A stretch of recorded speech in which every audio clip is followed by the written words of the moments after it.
Bezrat Hashem, Dvar Torah, Lichvot Parashat Shofetim. Dans la deuxième section, c'est écrit Kitavo el haaretz asher Adonai elecha noten lecha levereshta v'shavta ba. Quand vous allez venir sur la terre d'Israël et vous allez vous installer sur la terre. Va'amarta, vous allez dire Asima alay melech kechol hagoyim asher sevotai, et vous allez dire on va nommer un roi comme tous les goyim qui sont autour de nous.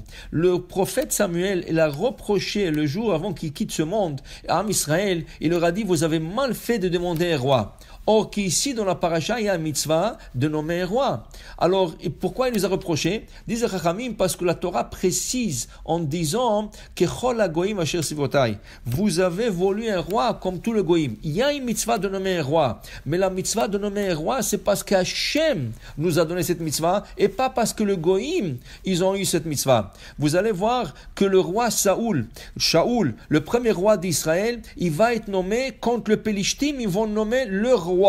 Alors pourquoi on a entendu que le Plishtim nomme un roi? Pour que nous on nomme un roi, on avait cette mitzvah bien avant, il fallait nommer le roi bien avant. Et c'est ça que la Torah prédit. Que Chol hagoyim asher sivotai, vous allez faire comme les goyim. Eux ils ont nommé un roi et vous allez nommer un roi. Ça c'est une faute, mais c'est une mitzvah quand même de nommer un roi qui va dans le loi et prescriptions de la Torah de cette semaine que le roi d'Israël doit respecter. Alors 3 prescriptions pour le roi. C'est écrit Lo yarbel osusim, il ne peut pas avoir trop de chevaux. Velo yashiv et ha'am mitzrayma, parce que trop de chevaux, il va faire une collection de chevaux et les meilleurs chevaux se trouvent en Égypte et il va faire retourner le peuple en Égypte. Or la Torah nous a interdit de retourner dans ce chemin, d'aller s'installer en Égypte. Deuxième chose, il dit ici que aussi il ne faut pas qu'il ait trop d'argent. Il a besoin de l'argent que pour lui, pour vivre, pour faire vivre tout son entourage, mais pas ramasser de l'argent rien que pour avoir des réserves d'argent. Il ne peut pas avoir trop de femmes. Selon la Torah, un roi a droit de 18 femmes. Alors maintenant, c'est écrit ici que le roi Salomon, le roi le plus chacham d'Am Israël, quand il était roi, il a malheureusement transgressé ces 3 prescriptions. Il avait 1000 femmes, il avait beaucoup d'argent et il avait beaucoup de chevaux et il a envoyé ses serviteurs en Égypte lui emmener les chevaux de l'Égypte. C'est écrit dans le Midrash cette semaine, quand le roi Salomon, il a transgressé ces 3 lois, la lettre Yud, la lettre Yud est montée vers Akadosh Baruch Hu et elle s'est plainte en disant le roi Salomon veut m'annuler de la Torah, il veut m'effacer de la Torah. Alors Akadosh Baruch Hu dit t'en fais pas, le roi Salomon il va passer de ce monde et toi tu vas rester toujours dans la Torah. Que veut dire que la lettre Yud, elle est venue se plaindre devant la Akadosh Baruch Hu? Est-ce que c'est à cause que les 3 prescriptions de la Torah ou les 3 interdictions du roi commencent par la lettre Yud, lo yarbe, lo yarbe lo nashim, lo yarbe lo susim, vechese vezav, lo yarbe lo meod. Le mot yarbe qui se répète 3 fois commence par la lettre Yud. Alors pourquoi c'est la Yud? Pourquoi c'est pas Lamed? Lo, ken?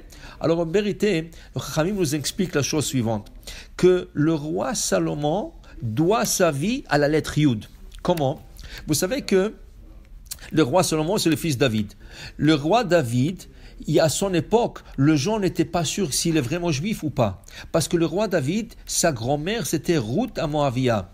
Or que la Torah dit, Lo yavo Amoni ou Moavi bekal Hashem. Un Moavi et un Amoni n'ont pas le droit de se convertir et rejoindre le Kaal d'Hashem. Alors, comment est David devenu kasher pour l'Am Israël? Parce que c'est écrit Amoni Moavi. Yud, il rend le Ammon et Moav aux formes masculines. Si ça aurait été le Yavo Moav et la Torah aurait écrit le Yavo Ammon, là les hommes et les femmes seraient inclus. Mais comme la Torah écrit Ammoni Moavi, alors on parlait que des hommes, mais les femmes de Ammon et les femmes de Moav sont cachées à de se convertir et venir nous joindre le peuple d'Israël.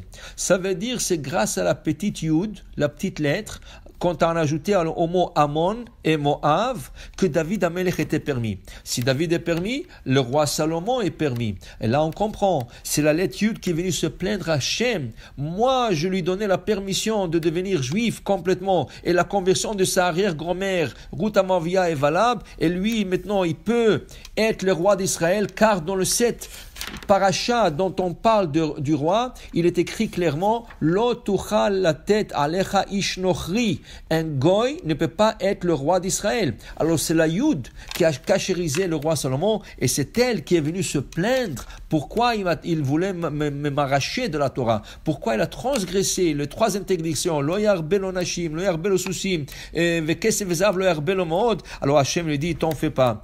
Tu vas être toujours la Torah et c'est le roi Salomon qui va passer et toi tu seras toujours existé. Qui veut dire, c'est grâce aux lettres de la Torah que nous vivons, c'est grâce aux lettres de la Torah que nous avons notre lumière et c'est pour ça, c'est une mitzvah, quand on fait la Gilila, chaque personne devrait regarder de la Torah et chercher un mot qui commence par la lettre qui commence son prénom. S'il s'appelle Yehuda, il cherchera un mot qui commence par la lettre Yud. S'il s'appelle Avraham, il cherchera une lettre qui commence par la lettre Aleph et ainsi de suite. Shabbat Shalom, on verra.